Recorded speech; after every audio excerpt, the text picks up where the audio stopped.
अपचय होके ही बाहर आ गया है, इसलिए वो सोचता है अपने धर्म के बाहर का सारा खराब है, उसको कुछ किया तो हमें मतलब मैं ही श्रेष्ठ की भावना से चल रहे हैं। हाँ, इसलिए ये गलत हो रहा है। वो उसका लैक ऑफ एजुकेशन है।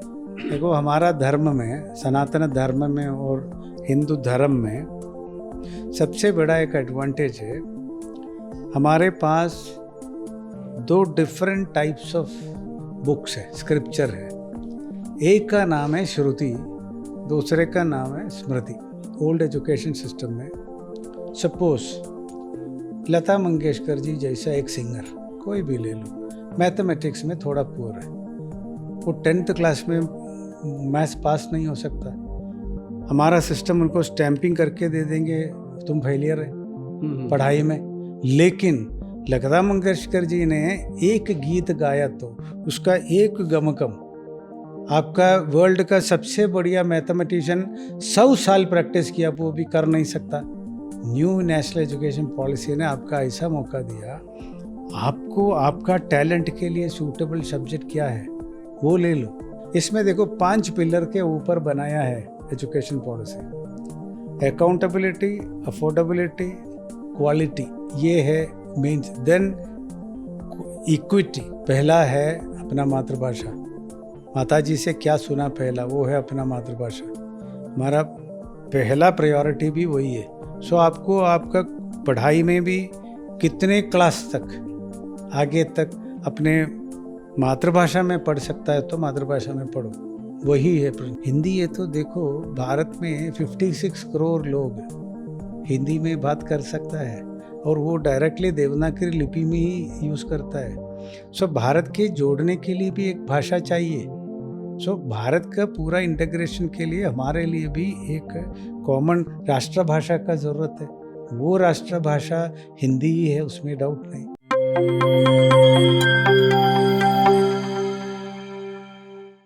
नमस्कार, मैं हूं निशा और आप देखना शुरू कर चुके हैं एनजेपी हरियाणा।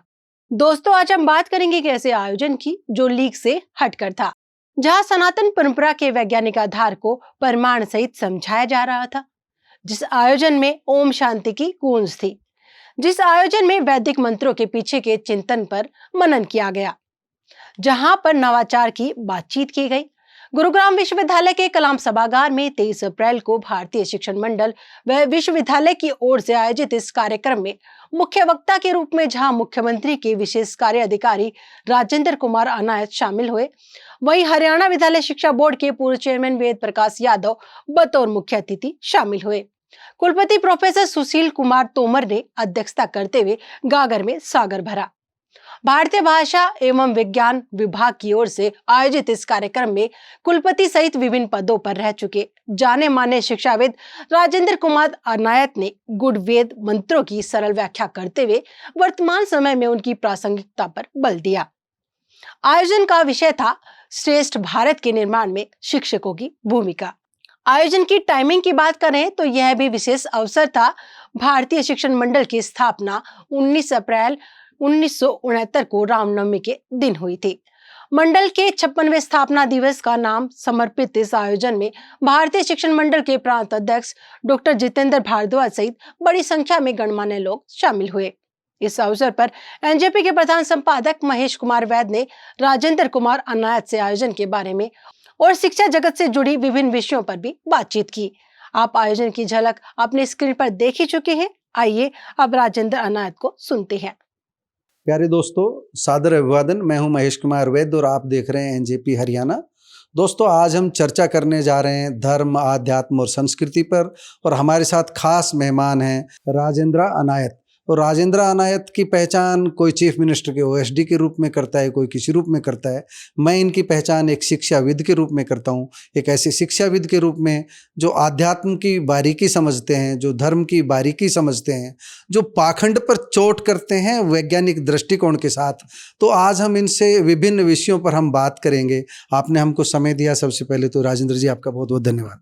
धन्यवाद, थैंक यू। हम सबसे पहले तो देखिए, एक दुखद घटना एक दिन पहले ही हुई है, जो हमारे जम्मू कश्मीर में आतंकी हमला हुआ है। और जब इस आतंकी हमले की तह में जाते हैं, जो निकल करके सामने आ रहा है कि धर्म पूछा गया, धर्म पूछ करके तब उनकी हत्या की गई। जो अब धर्म का मर्म तो करुणा सिखाता है, प्रेम सिखाता है, ये कौन सा धर्म आ गया है? आप धर्म और संस्कृति पर अभी बात कर रहे थे, हमने आपका जो संबोधन सुना है, ये कौन सा धर्म आ गया जो घृणा सिखा रहा है, जो मार रहा है मनुष्यों को, मनुष्यता खत्म हो गई है? इस पर आप क्या कहेंगे? आपकी सटीक टिप्पणी चाहिए। और इस तरह के धर्म की क्या जरूरत भी है मनुष्य को? क्या हम आचरण करता है मनुष्य का पुरोगमन के लिए, प्रोग्रेस के लिए, उसको धर्म बोलता है, बाकी को धर्म नहीं बोलता है। दुनिया में हर धर्म मनुष्य के लिए बात करता है, लेकिन हर धर्म में भी अपचाई होता है ना। सो यही धर्म में ये लोग पूरा अपचाई होके ही बाहर आ गया है, इसलिए वो सोचता है अपने धर्म के बाहर का सारा खराब है, उसको कुछ किया तो हमें मतलब मैं ही श्रेष्ठ की भावना से चल रहे हैं। हाँ, इसलिए ये गलत हो रहा है। वो उसका लैक ऑफ एजुकेशन है, उनका मन में है ना, ये क्या बोलता है, उसका डिसीज्ड माइंड है, उसको कोई ऑप्शन नहीं है। तो उसमें भगवत गीता में भी भगवान ने ये बोला, hate the sin not the sinner, sinner doesn't know what he is doing. ये ऐसा है, ये बंदों को मालूम नहीं है वो क्या करता है, पागल हो गया है, माइंड भी ऐसा है, तो उसको करेक्ट करना ही पड़ेगा।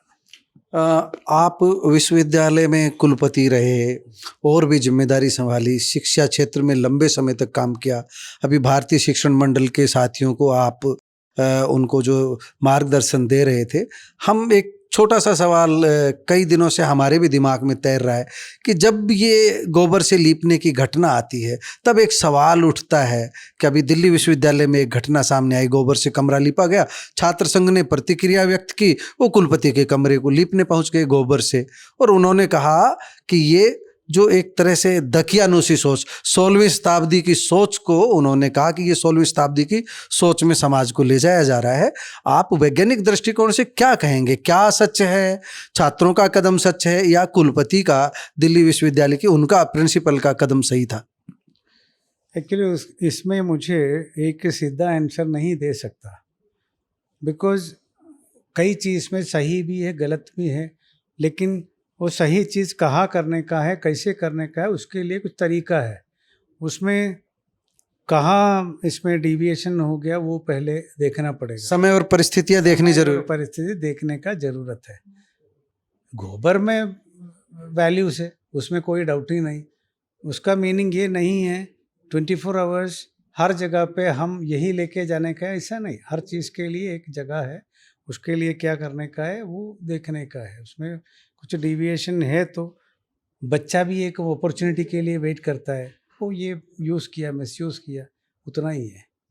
हम दो चीज़ें सुनते हैं, इतिहास जो पहले का लिखा हुआ है, आपसे स्पेशल जो एक शिक्षाविद के नाते हम बात कर रहे हैं, अगर पहले का लिखा हुआ इतिहास गलत है तो अभी वह मौजूद क्यों है और किस कारण से उस इतिहास में छेड़खानी की गई होगी?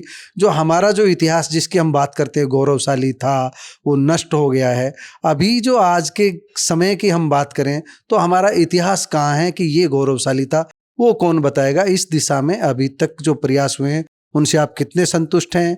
प्रयास किस स्तर पर हो रहे हैं और आगे कैसे लोगों को सही इतिहास मिलेगा? अगर पहले का इतिहास गलत है तो सही इतिहास कैसे सामने आएगा लोगों के?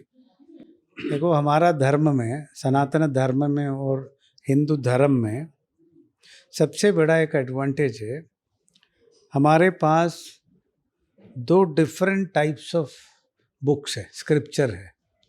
एक का नाम है श्रुति, दूसरे का नाम है स्मृति।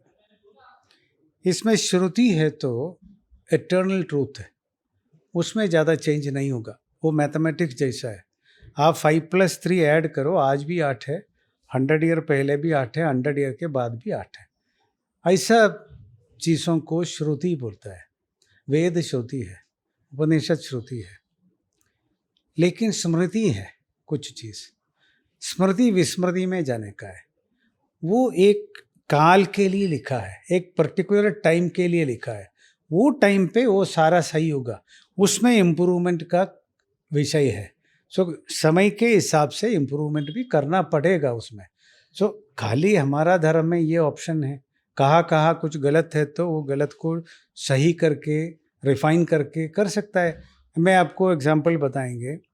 आप अभी 25 साल पहले क्या आईटी लॉस था? आईटी का लॉ ही नहीं था, लेकिन हमें हमारा कॉन्स्टिट्यूशन में उसके लिए सेपरेट लॉ बनाना पड़ेगा, बिकॉज आईटी इंफॉर्मेशन बाद में आया जो। बाद में आ गया। सो बाद में ऐसा कई चीज़ आता है। व्हाट्सएप में पहले मालूम, आज व्हाट्सएप के लिए लॉ है, हर चीज़ आपके मोबाइल में आया ऐसा फॉरवर्ड नहीं कर सकता, आपके बाद जिम्मेवारी आएगा उसमें। सो उसके लिए रूल बनाना पड़ेगा। कई पुराना समय का कुछ चीज़ उस समय के लिए सही होगा, आज के लिए सही नहीं होगा, वो चेंज करने का तो चेंज कर। हमारा धर्म में इसके लिए ऑप्शन है, इसलिए हम ऐसा नहीं बात करता इसमें सारे चीज़ 100% करेक्ट है और सारे चीज़, ऐसा नहीं। हम टाइम के हिसाब से इसका मॉडिफिकेशन करता है, रिफाइनमेंट करता है और आगे जाता है। ये है एडवांटेज। हमें जैसे लॉर्ड मैकाले की शिक्षा पद्धति को लेकर के आलोचना हो रही है।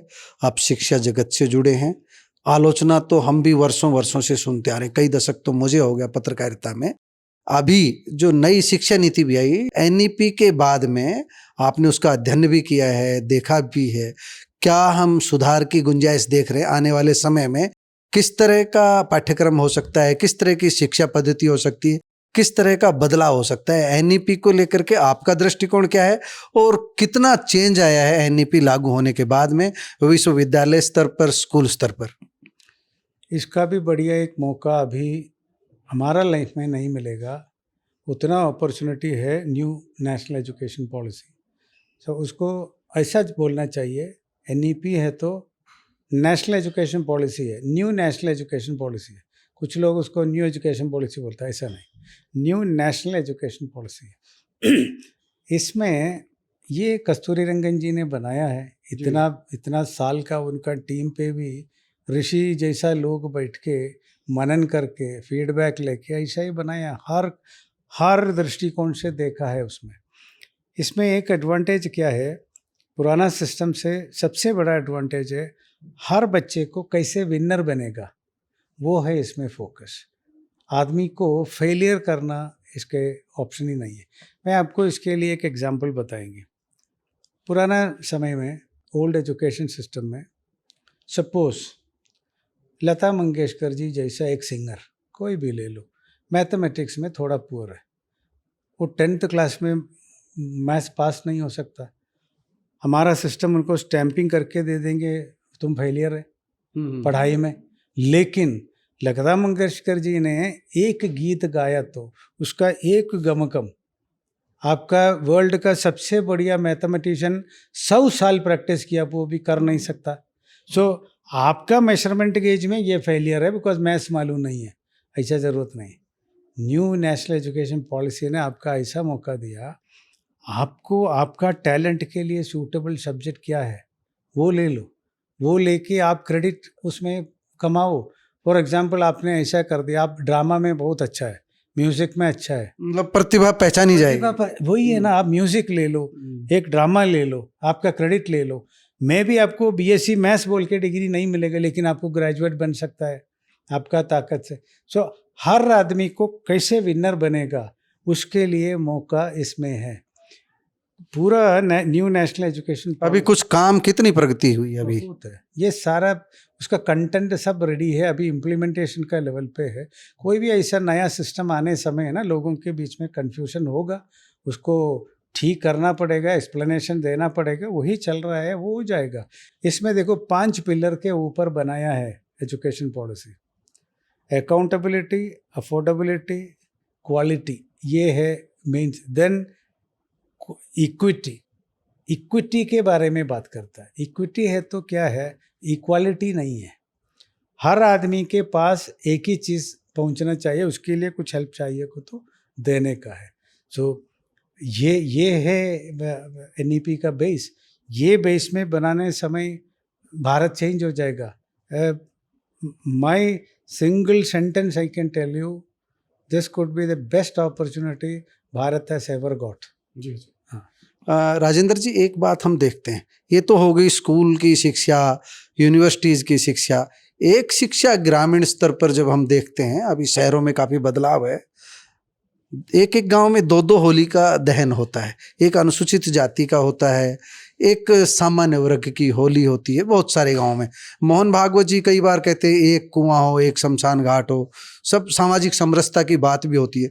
आज़ादी के 75 वर्ष बाद भी जब हम देखते हैं दो दो जगह होली का दहन हो रहे हैं, अभी भी जातीय संकीर्णता है, अभी भी जो जाति के कॉलम बने हुए हैं, अभी भी धर्म के कॉलम बने हुए हैं, जहाँ भी चाहे सरकारी आवेदन हो, ये सब चीज़ें इतने साल बाद भी नहीं बदल पाई है। और इसके पीछे कुछ लोग दोष दे देते हैं कि हमारे धर्म ग्रंथों में इस तरह का था, हमारी मनुस्मृति में इस तरह का था। हम पुरजोर शब्दों में किस तरह लोगों की मानसिकता को जागृत करके ये बता सकते हैं कि ये इसके पीछे कारण क्या है, क्यों समाज अभी तक नहीं बदला, और बदलाव हुआ भी है तो धीरे क्यों हुआ है? देखो, इसके लिए पूरा आंसर मुझे नहीं दे सकता, लेकिन संघ के दृष्टिकोण से मुझे मालूम है वहाँ कोई कास्ट क्रीड डिफरेंस कुछ नहीं है। भारत है first, nation first, everything next, उसमें कोई फ़र्क नहीं। इसलिए मैं आज तक ऐसा जाति का बात करना ही सुना नहीं, बीच में मैंने कोई भी प्रोग्राम में ऐसा सुना नहीं। लेकिन कुछ गांव में ऐसा चल रहा है तो वो ठीक नहीं है, उसको चेंज करना ही पड़ेगा। वो कुछ चीज़ है ना, हमारा जेनेटिक्स में पड़ा होगा कई लोगों का, सो एक दिन में चेंज करना भी तकलीफ़ है। लेकिन आज मुझे ये चेंज दिखता है, वो 25 साल पहले का जैसा नहीं है।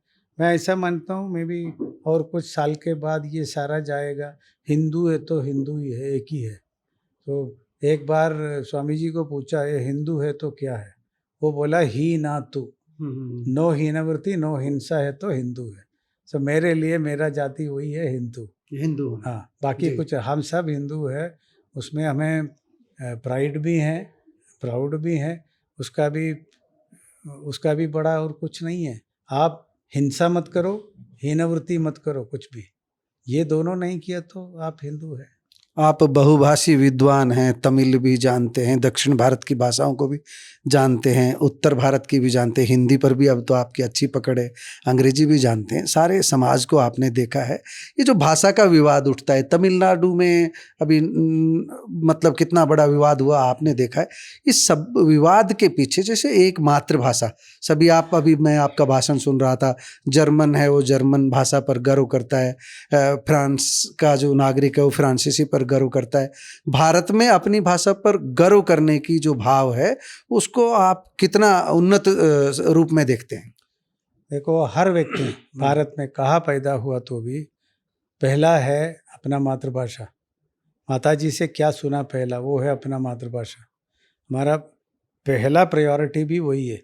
सो आपको आपका पढ़ाई में भी कितने क्लास तक आगे तक अपने मातृभाषा में पढ़ सकता है तो मातृभाषा में पढ़ो, वही है प्रिंसिपल। उसमें क्या होता है, इन्फॉर्मेशन का लॉस नहीं होगा, पूरा आपको समझ में आएगा, वो डायरेक्ट रिफ्लेक्शन है आपका। सो मातृभाषा इसलिए प्रायोरिटी नंबर 1 मातृभाषा ही है, उसमें डाउट नहीं। और सेकंड चीज़ है हिंदी के बारे में हम बात करता है। हिंदी है तो देखो, भारत में 56 करोड़ लोग हिंदी में बात कर सकता है और वो डायरेक्टली देवनागरी लिपि में ही यूज़ करता है। सो भारत के जोड़ने के लिए भी एक भाषा चाहिए।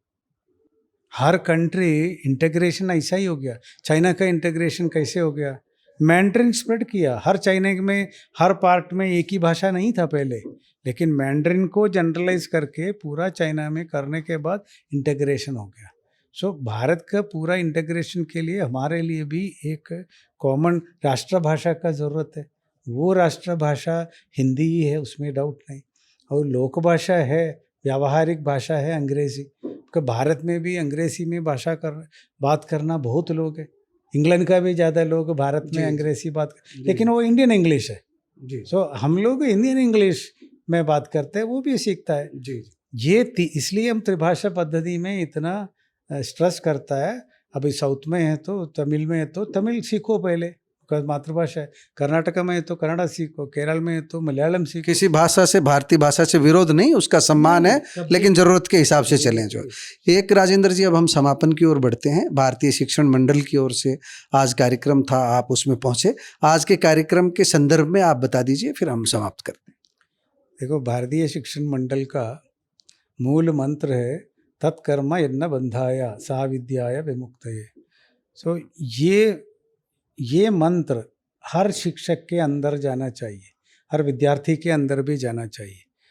ये आपका एजुकेशन आपको विमुक्ति नहीं करता तो थिंकिंग में, वो एजुकेशन का पर्पस ही नहीं है। सो भारतीय शिक्षण मंडल का मेन फोकस खाली यही है, और भारत के बारे में सोच आना, हम भारतीय हैं, वो फीलिंग, प्राइड अंदर आना। अपना नॉलेज सिस्टम है, इंडिजिनस नॉलेज सिस्टम है, इंडियन नॉलेज सिस्टम, भारतीय ज्ञान संपदा, यही है, इसमें है भारतीय शिक्षण मंडल का फोकस मेनली। तो भारतीय ज्ञान परंपरा को लेकर के जो भारत की जो ज्ञान संपदा है उस पर आपका कुछ काम हो रहा है, उसको लेकर के अभी चर्चा कर रहे थे पुष्पेंद्र राठी जी, उसके बारे में थोड़ा बताइएगा। हर कंट्री के लिए, हर राज्य के लिए अपना अपना एक राज्य का एक पेडिग्री है, पेडिग्री बोलते हैं वो कंट्री का, उसमें वो लोग बहुत प्राउड होता है। मैं वहाँ भी वो बात किया, मैं मेरा जर्मन फ्रेंड से पूछा, वो लोग IKS इम्प्लीमेंट करके कई साल हो गया, 25-30 साल हो गया, उसको इंडिजिनस नॉलेज सिस्टम बोलता है वो राज्य का। जापान में हो रहा है, फ्रांस में हो रहा है, भारत में ये हुआ नहीं पहले, लेकिन अभी भारतीय शिक्षण मंडल जैसा एक ऑर्गेनाइजेशन है, पूरा ताकत में इसके पीछे। इस पर एडवांटेज क्या है, हर बच्चे के अंदर अपने कंट्री के बारे में वो प्राइड आएगा, और पुराना समय इधर कुछ नहीं था ऐसा सोचता पहले, ऐसा नहीं है। हमारा भी पेडिग्री बहुत अच्छा था, हमारा ताकत भी बहुत अच्छा था। So I am proud of my past, वो फीलिंग अंदर था। ताकत तो आज भी देखी यूनिवर्सिटी में आमतौर पर ऐसा नहीं होता, ओम शांति शांति शांति ये गूंज रहा, वैदिक मंत्र गूंज रहे। एक शुरुआत तो है भारतीय शिक्षण मंडल की वजह से ही आज मेरे ख्याल से हुआ। हाँ, भारतीय शिक्षण मंडल के वजह से ही हुआ ये सब। सो एक बार बच्चों के अंदर ये फिलॉसफी आया तो ना, first feeling is I am a proud भारतीयन, ये फील अंदर आना चाहिए। और एक भारतीयन का कैरेक्टरिस्टिक्स है, वो एक सेकंड में पता होना चाहिए, कहाँ इंटरनेशनल क्राउड में है तो भी आपको एक जापानी को जल्दी पता सकता है, चाइनीज़ को पता सकता है, फ्रेंच को पता सकता है, ऐसा भारतीयन को भी पता होना चाहिए। सो अंदर वो प्राइड आ गया तो ये अपने आप आएगा। सो यही सोच में शिक्षण मंडल बहुत काम करता है। आपका बहुत बहुत धन्यवाद। आपने राजेंद्र जी के विचार सुने, इन्होंने वैदिक परंपरा पर, ज्ञान परंपरा पर, भारतीय ज्ञान परंपरा पर बहुत स्टीक अपनी बात कही है। सीधा सा सवाल ये है कि भारतीय बने और भारतीय ज्ञान परंपरा को अपनाएं, अपने आप सनातन भी सुरक्षित हो जाएगा, हिंदू भी सुरक्षित हो जाएगा, देश भी सुरक्षित हो जाएगा। यही कहना है, यही आपका सार है। धन्यवाद। आप धन्यवाद जी, धन्यवाद।